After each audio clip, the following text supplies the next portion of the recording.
안녕하세요, 장희택입니다. 좀 늦었습니다. 제가 우니베르소 페라리에 왔는데, 이게 페라리만의 모터쇼라고 보시면 돼요. 이게 우리나라에서는 처음 열리는데, 페라리의 역사적인 차들도 있고요. 그럼 지금 팔고 있는 페라리도 있고, 뭐 모터스포츠 관련된 페라리도 있고, 하여튼 페라리의 이모저모 볼 수 있는 페라리만의 모터쇼, 바로 들어갈게요.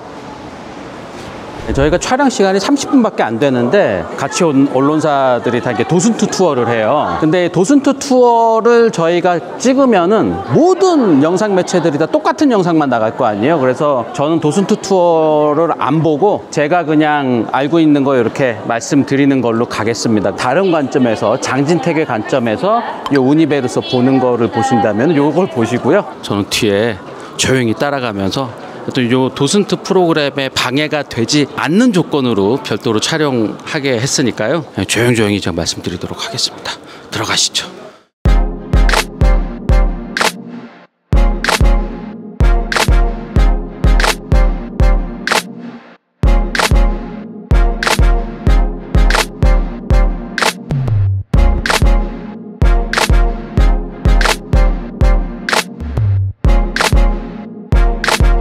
페라리 경주차잖아요. 지금 경주하고 있는 차는 아니고요. 248 모델인데, 요 2006년도에만 이상하게 페라리 F248이라고 이름을 지었고요. 그 전에는 보통 연도를 경주차 이름으로 했었는데, 요때만 248F로 했는데, 요때부터 페라리가 경기 성적이 되게 안 좋아지던 시절이에요. 이 전에는 슈마허가 계속 우승하고 막 이러던 게 많고, 팩토리 챔피언도 하고 막 이랬을 텐데, 요때 팩토리 챔피언을 르노한테 뺏긴 해. 10기통 엔진에서 8기통 엔진으로 바꾸면서 이 스피드가 좀 안 나는, 알론소가 모는 르노 머신에 맨날 이렇게 직선로에서 좀 약간 따이고 약간 그런 장면들이 있습니다. 이 머신부터 8기통으로 바뀌면서 뭔가 성적이 좀 안 나오기 시작했던 그런 시절입니다. 이쪽 리버리에 보통 이제 말보로가 후원할 때인데, 이제 일부 유럽 국가에서는 담배 회사 광고를 다 금지시키는 그런 분위기 때문에 이 말보로 있는 데를 저렇게 바코드 같은 걸로 이렇게 한 경주차들이 유럽에는 출전하고, 담배 광고가 허용된 데서는 말보로 이렇게 딱 해가지고 하고 뭐 이러던 시절입니다. 자동차 요 경주차의 광고판이라든지 이런 것들 엄청 비싼 건 아시죠? 제일 비싼 부위가 여기 보다폰이랑 쉘 있는 데가 제일 비쌉니다. 여기가 제일 카메라가 잘 잡히는데, 한 시즌 할 때 한 500억 정도, 운전사석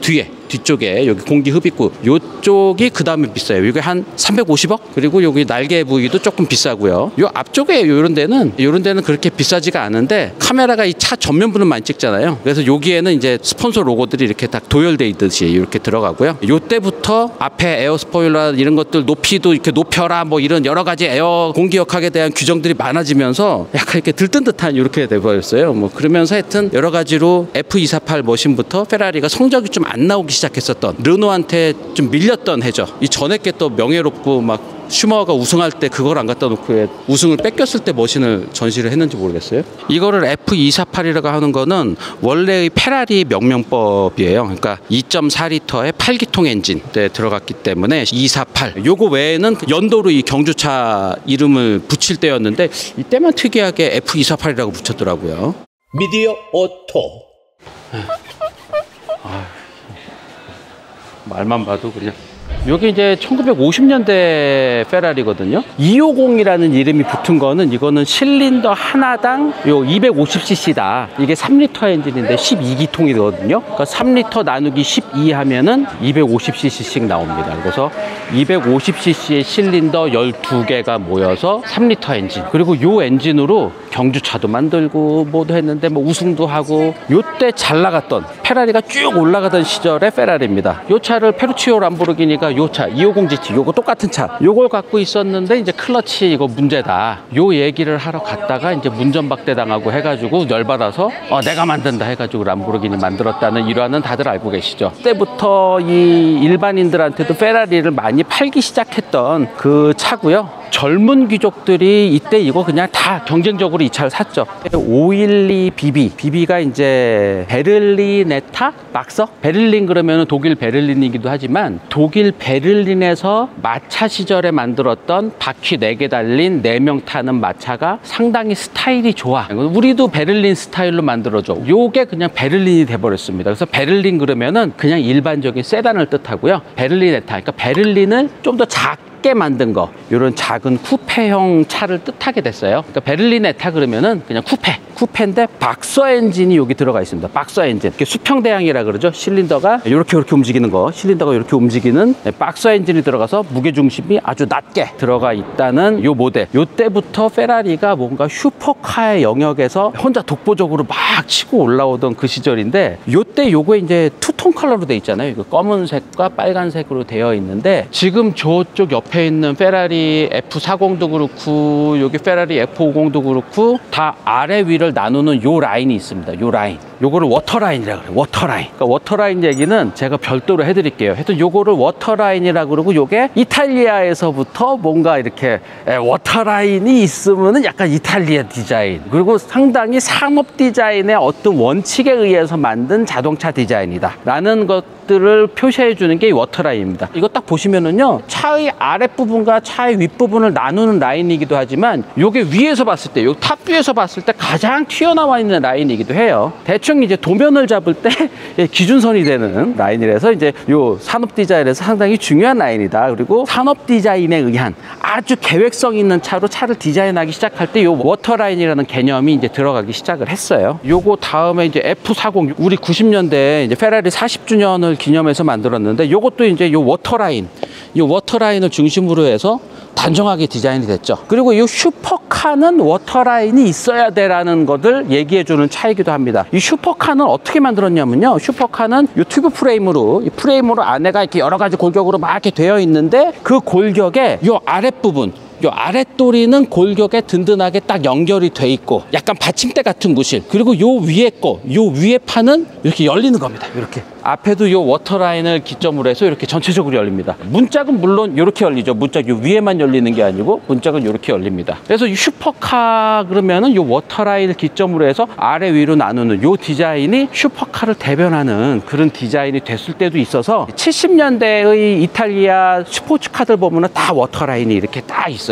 요런 느낌으로 되어 있는 에어 인테이크, 요거를 이제 나카덕트라 그러는데, 지금은 우리가 나사라 그러지만 원래 이름은 나카였어요. 나카에서 이제 공기 역학길 최적화된 형태로 이렇게 되어 있으면은 공기가 와류가 생기지도 않고 별 스트레스 없이 잘 빨려 들어간다 라고 해서 항공기나 뭐 비행기 이런 데 다 이 나카덕트라는 거를 다 붙일 때였어요. 그거를 이제 요런 슈퍼카에 요런 식으로 나카덕트를 넣었습니다.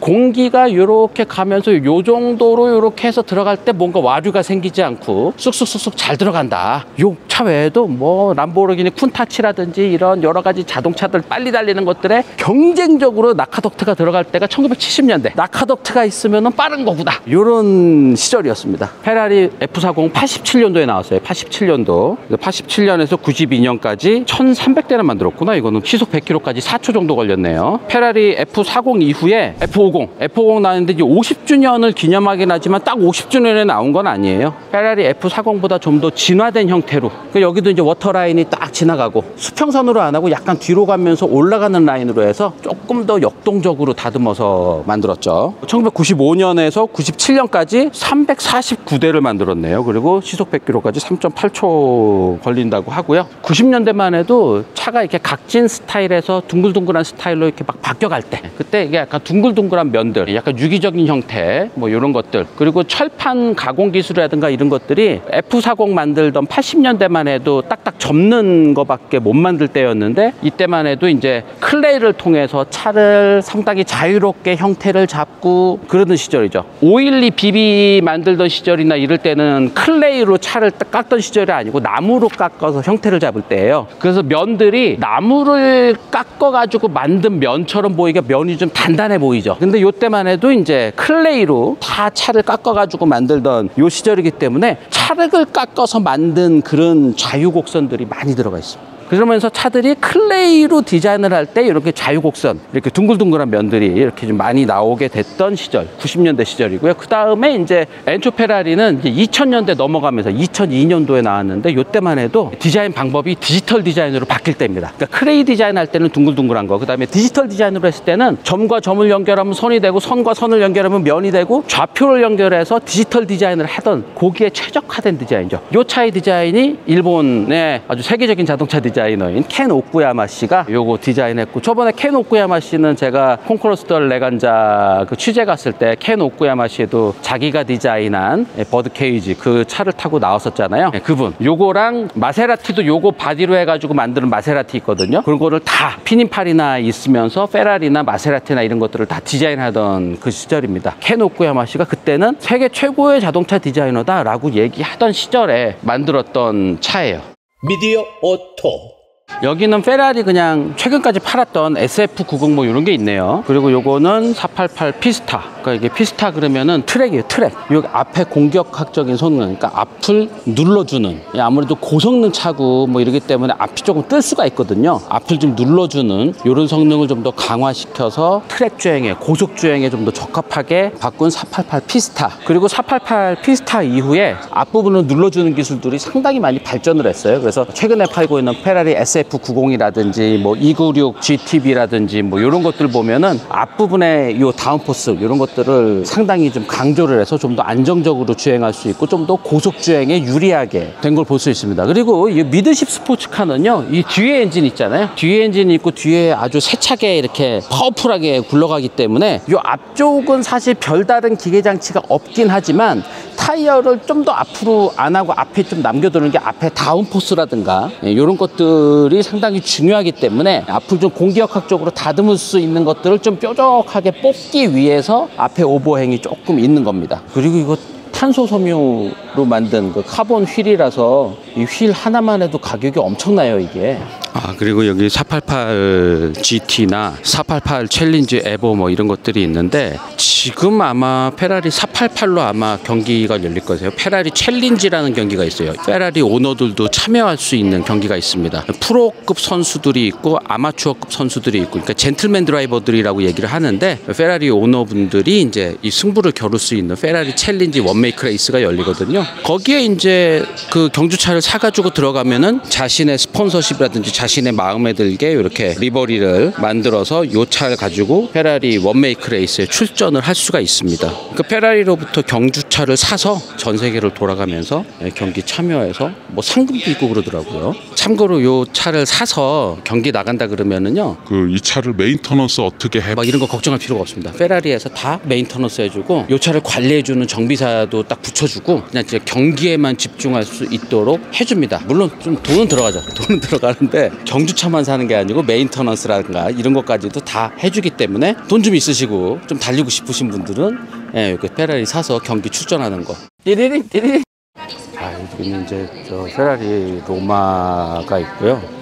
그 다음에 296 GTS, 그 다음에 SF90 스트레달레 뭐 이런 것들이 있네요. 이 페라리의 이렇게 리버리가 이렇게 되는 것들 있잖아요. SF90은 요 앞에 이렇게 되는 것들도 예전에 페라리의 어떤 의미들이 다 있습니다. 페라리 데이토나가 이렇게 앞쪽이 이렇게 은색으로 되어 있었던 그거를 좀 되살려서 한 것도 있고, 또 앞부분에만 이렇게 좀 리버리 되고 막 이런 것들은 예전에 페라리 경주차들이 앞부분에만 흰색이나 뭐 노란색이나 이런 식으로 칠해진 경주차들 자료 화면이라든가 이런 걸로 보신 적이 있을 거예요. 페라리는 기본적으로 경주차가 다 빨간색으로 나갔는데, 뭐 차가 만약에 경기에 4대가 출전했다 그러면은 그 4대를 차 번호로만 구분할 수가 없잖아요. 그래서 앞에 색깔이 어떤 거는 흰색으로 칠해져 있고 어떤 건 노란색으로 칠해져 있고, 이렇게 해서 그 차가 들어올 때 미케닉들이 저거 누구 들어오는구나 이런 식으로 알아챌 수 있도록 이제 그런 것들을 좀 살려서 앞부분만 이 다른 색으로 칠해진 그런 에디션도 있고 그러거든요. 자, 요거는 페라리를 만들 때 이런 식으로 공기역학적인 것을 상당히 많이 고려를 해서 만든다라는 그런 거를 설명할 때 이거를 꼭 보여주더라고요.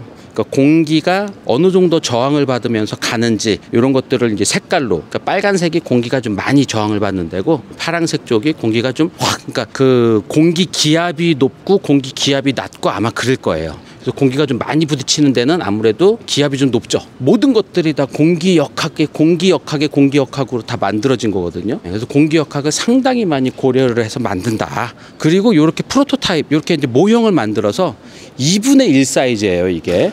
실제 사이즈의 2분의 1 사이즈로 만들어서 풍동 실험장 가가지고 바람을 세게 이렇게 통과시키면서 조금씩 더 다듬는다는 거죠. 지붕을 열었을 때는 또 공기가 어떻게 해서 뭐 하는지 이런 것까지도 다 이 프로토타입 2분의 1 모형을 통해서 일단 다 검증을 한 다음에 이 양산으로 넘어가는데, 양산으로도 바로 넘어가는 게 아니고 이게 테스트 뮬입니다. 이게 테스트 뮬. 엔초 페라리를 만들기 위해서 페라리 348 GTS를 기본으로 엔초 페라리 파워트레인과 이런 것들을 넣어서 만든 테스트 뮬입니다. 완성도 있게 만든 4바퀴 달린 걸 할 때는 이제 카나 비클 뭐 이런 단어 쓰지만 테스트를 위해서 뚝딱뚝딱 거려가지고 만든 거기 때문에 뮬이라는 단어를 씁니다. 그래서 테스트 뮬. 이거는 페라리뿐이 아니고 다른 자동차 회사들도 다 이 테스트 뮬로 일단 만들어요. 디자인 확정이 되면은 어느 정도 뭐 스펙도 나오고 뭐 안에 파워트레인이나 변속기나 뭐 이런 것들 만든 것들은 기존의 비슷한 크기의 차에다가 다 적용을 시켜서 이 테스트 뮬이라는 걸 만들어서 일단 시험 주행을 하죠. 예, 그리고 요 다음 단계가 저 디자인까지 여기다 씌워서 프로토타입을 만들어서 또 이제 시험 주행을 하고, 엔초 페라리는 엔진이 크게 들어가기 때문에 여기 뒤가 이렇게 튀어나와 있고 좀 늘려서 만들었죠. 페라리 348보다 엔초 페라리가 사이즈가 좀 크기 때문에 차도 좀 늘려서 만들고, 예, 그래서 조금 좀 어눌해 보이죠. 프로상계인데 페라리 최초의 문짝 4개 달린 차고요. 여기 문짝은 앞 문짝은 이렇게 해서 이렇게 열고요. 뒷 문짝은 이렇게 엽니다. 예, 이렇게 해서 자동으로 안에 버튼 누르면 잠기는 건데 이게 배터리가 다 돼가지고 아마 이 잠기는 기능이 없나 봐요. 하여튼 요거를 코치도어로 만들었어요. 도어 힌지가 여기 하나만 딱 붙어 있어요. 하나로 문짝이 이렇게 다 지탱이 되는 거죠. 그래서 페라리가 만들면은 뭔가 이렇게 좀 다르게 만들어야 된다는 그런 기대에 딱 맞게 만든 것 같아요. 이게 12기통 엔진일 거예요. 딱 프론트 미드십. 딱 프론트 미드십으로 엔진이 뒤쪽으로 이렇게 들어가 있고, 요 앞에는 냉각을 위한 여러 가지 것들이 막 이렇게 들어가 있고, 여기에 헤드램프나 이런 게 있는 게 아니고 다 공기역학적인 거, 공기역학적인 군용이 있고, 헤드램프는 여기 있어요. 여기 밑에. 그리고 또 나머지도 다 공기역학적인 거. 그리고 여기서도 뭐 이렇게 가다가 여기로 빠지는 공기역학적인 거, 막 이런 것도 있고, 상당히 공기역학적인 거를 많이 고려를 해서 만들었습니다. 미디어 오토. 이게 있네. 몬짜 SP2가 있네요. 원오프 모델처럼 만들었지만 한 대 만드는 건 아니고 몇백 대 만들더라고요. 몇백 대인데 이제 SP1은 1인승, 이쪽이 막혀있는 1인승이고 SP2는 2인승 만들었고, 이제 페라리 F812 슈퍼패스트를 기본으로 해서 만들었습니다. 우리나라에서도 요거 사신 분이 한 분 계시다 그러는데 요게 우리나라에서는 인증이 안 나와요. 일반 도로에는 못 다닙니다. 트랙을 주행할 수 있거나 아니면은 집에 놔두고 그냥 감상하시거나 이렇게밖에 활용하실 수가 없는데, 아마 우리나라에서 요거 한 분 사셨다고 합니다. 요 앞에 뭐 저게 공기역학적으로 뭐 어떻게 해가지고 어느 정도 스피드 이상이 되면은 바람이 그렇게 많이 안 들어온다 그래요. 요런 것들도 다 이제 공기역학이라든가 이런 것들을 기본으로 해서 만들었고요. 랠리 경기에 달릴 수 있게 만든 건 아니지만 그때의 그런 감성, 이렇게 오픈으로 되어 있고 헬멧 쓰고 밀레밀리아 경기 같은 데 참여하는 그런 경주차 느낌으로, 그 시절의 느낌으로 만든 거죠. 그러니까 50년대 60년대 그 페라리의 모터스포츠적인 그런 감성을 듬뿍 넣어서 드라이버 좌석이랑 코드라이버 좌석 이렇게 두 좌석 있게 만든 그런 느낌입니다. 가격이 15억 원이래요. 15억 원. 근데 사는 순간 가격이 올라갑니다. 지금 아마 이거 살려고 그러면은 20억은 넘어줘야 될 거예요. 근데 아무나 못 삽니다. 페라리를 한 5대 정도는 샀던 경험이 있어야 아마 요거 배정 받을 수 있을 거예요. 200대 한정이기 때문에 이런 한정판 모델들은 한 페라리 5대 이상 사야 된다고 얘기를 하더라고요. 아, 이것도 999대 한정판이긴 하구나. 적은 대수의 한정판이 아니고 그래도 어느 정도 좀 만드는 차 중에서는 가장 비싼 차입니다. 페라리가 갖고 있는 모든 기술들이 다 이렇게 들어가 있는 차라고 보시면 돼요. 포윌 스티어링, 그러니까 뒷바퀴도 꺾이는 그런 스티어링 기술이라든가 뭐 이런 것들도 들어가 있고, 지금 페라리가 갖고 있는 모든 기술들이 다 들어가 있는 830마력짜리 12기통 이런 차인데, 이 앞에 이런 것들이 좀 특이하잖아요. 그 예전에 그 밀레밀리아 경기 나갔던 375mm이라는 1953년도 모델이 있습니다. 그게 보면은 앞에 유리창이 낮은 게 하나 있고 여기 유리창이 하나 더 있어요. 그러니까 1000마일을 가는 레그레이스를 하다 보면은 막 새도 막 오고 막 벌레도 있고 막 이런 것들을 좀 막기 위해서 앞에 낮은 유리창이 있고 뒤에 이렇게 큰 유리창이 있고 이렇게 됐던 그때의 그 헤리티지로 요 앞에 이제 탄소 섬유로 공기역학적으로 되어 있고 공기를 한번 이렇게 쫙 튕겨주는 그런 역할을 해주고, 또 여기로 공기가 또 빠지고 여러 가지 냉각이라든가 공기역학적인 걸로 이렇게 들어갔는데, 하여튼 페라리가 갖고 있는 모든 공기역학 기술, 세시 기술, 엔진 기술 이런 것들이 다 집약된 페라리의 가장 고급 버전이라고 보시면 됩니다. 파릴리 콤페티지오네. 페라리 사면은 다 빨간색으로 사시는데 페라리 여러 가지 색깔들이 다 있습니다. 이렇게 빨간색이 좀 많긴 해요. 빨간색이 요런 짙은 빨간색, 좀 비비드한 빨간색, 매트한 빨간색이 빨간색이 여러 종류가 준비되어 있는 것도 특징이긴 하지만 다른 색도 다 있습니다. 그리고 여기 없는 컬러도 주문하면은 조금 기다리고 추가금이 들어가서 그렇지 개인적으로 다 주문 생산하고 막 이런 것들도 다 되고, 이런 가죽도 빨간색만 있는 게 아니고 여러 가지 컬러들이 이렇게 다 있습니다. 그리고 다른 자동차 가죽에 비해서 조금 부드럽고 말랑말랑한 가죽들이 준비가 되어 있어요. 안전벨트 색깔도 여러 가지 컬러로, 탄소 섬유도 무광으로 할 거냐 유광으로 할 거냐, 색깔도 녹색이냐 뭐 이런 것들로 해서 뭐 여러 가지로 이렇게 선택해서 할 수 있다. 이런 전용 가방까지도 페라리의 뭐 이게 약간 좀 가방 디테일은 아니잖아요. 이런 디테일들이 자동차의 어떤 기계적인 것에서 나오는 그런 디테일들로 이렇게 마감된 전용 가방까지도 이렇게 주문 생산을 해서 할 수 있다. 뭐 이런 것까지도 얘기를 해주고 있고요. 미디어 오토.